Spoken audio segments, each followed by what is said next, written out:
Yan. Do'n din sa kababayan ko,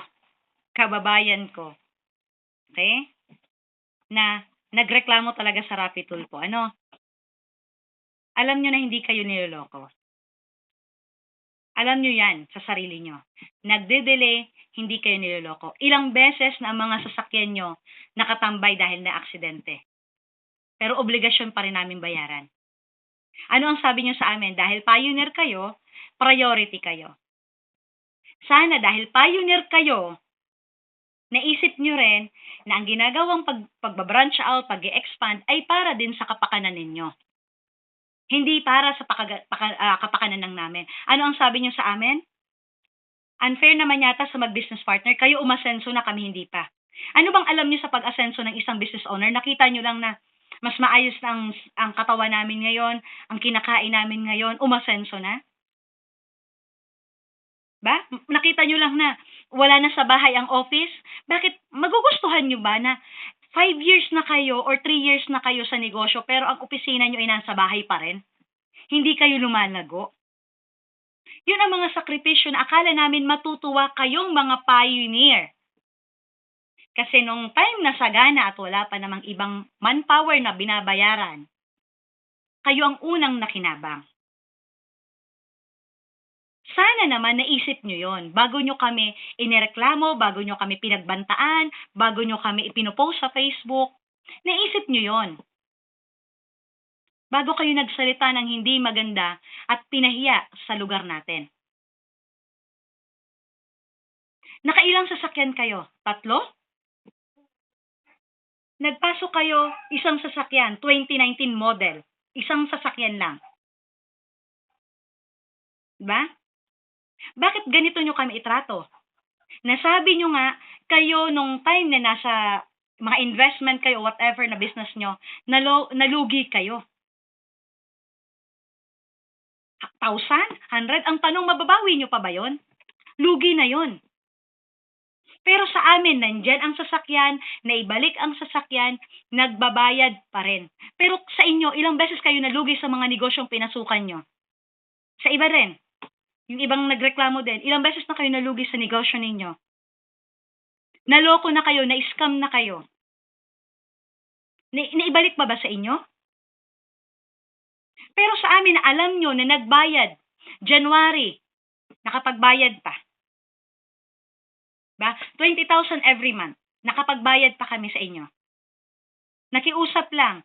Kasi iniisip namin, dahil alam nyo naman, kalugar naman namin kayo, baka akala ko lang naman, na mauunawaan nyo, na iusog lang.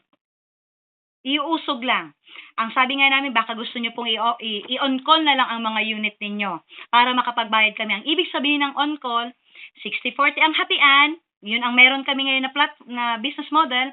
60-40 ang hatian. Dahil may utang kami sa inyo, gagawin siyang 80%. Ang 20% pang pasahod namin sa mga tauhan namin. Kasi alangan naman po, ang mga driver namin, ang mga empleyado namin, trabaho lang ng trabaho, walang sahod, which is yun ang gusto niyong mangyari.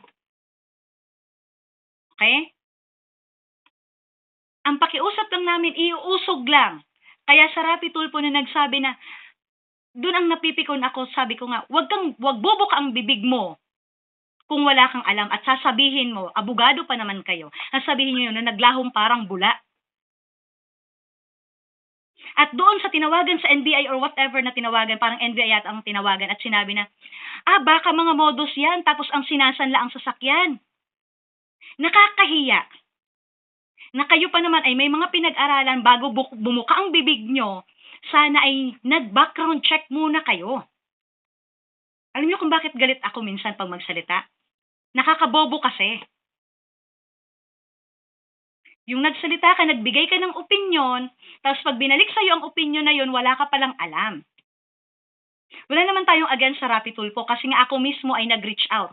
Sa Rappi Tulfo, ilang beses ako na nakiusap at nagko-communicate sa kanila nung time na hindi na binabalik ang mga sasakyan ng mga nagrenta.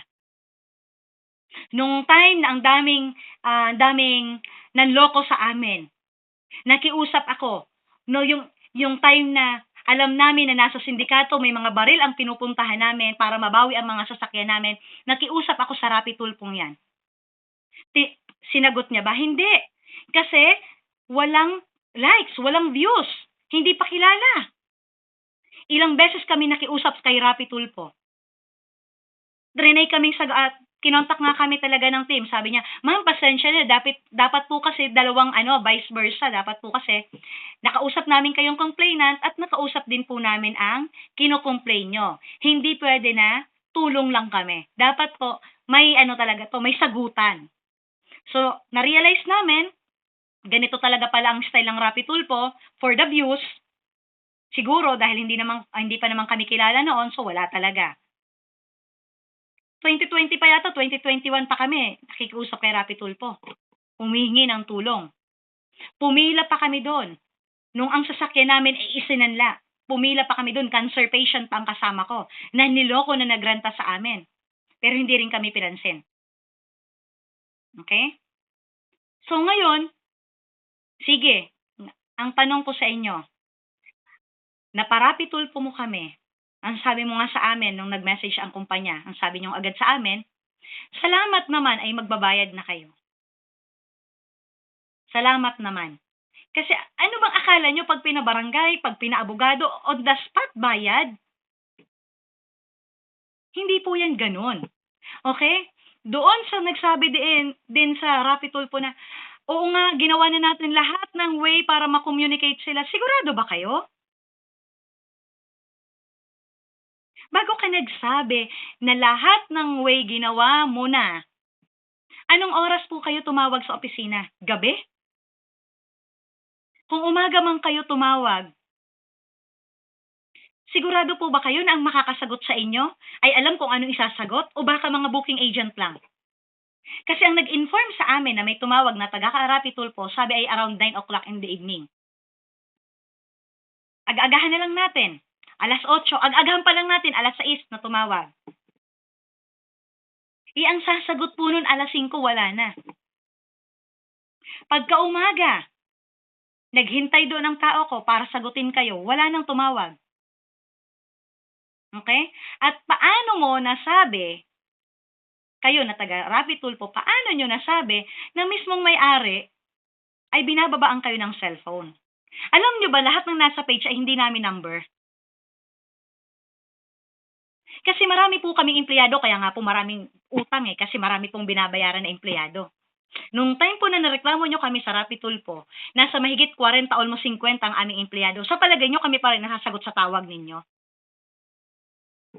Kaya bago po kayo gumawa sana ng content nyo or ng interview nyo, tinanong nyo muna, gaano ba ka-scam talaga ang kumpanyang to?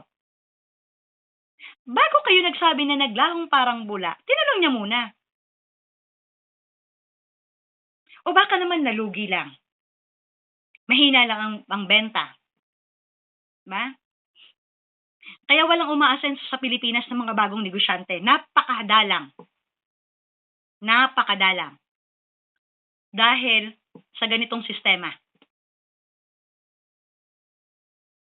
Ba? Putak ng putak, walang alam. Sisirain muna ang pangalan ng isang tao. Pag naging okay, okay na pala. Tama pala. So, ang tanong, paano nyo maayos ulit? Kaya nyo bang sabihin kay Rapi Tulfo, pakidelete? Kasi babayaran na pala kami, pakidelete na po. Ano ang sabi ko doon sa isang nagreklamo doon? Nandun pa talaga. Ang babayaran namin, 15,000 na lang yata. Ha?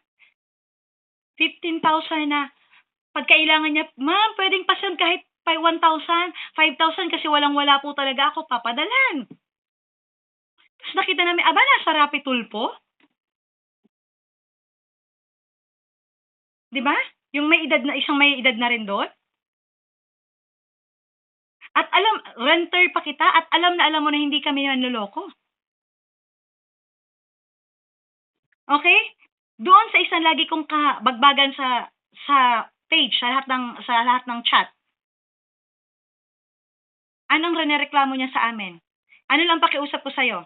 12,000 babayaran kita, mag-public apology ka sa mga lahat ng sinabi mo sa akin, sa pagwawala mo sa opisina. Palitan tayo, mag-public apology ka. Ilang months ba? Ganun po kami.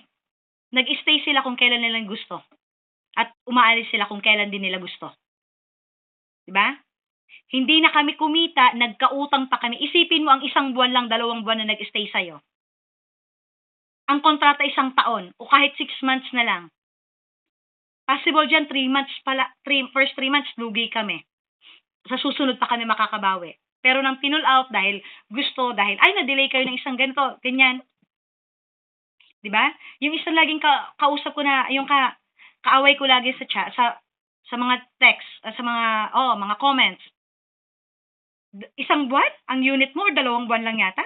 May sira pa, pinaayos pa namin, 'di ba?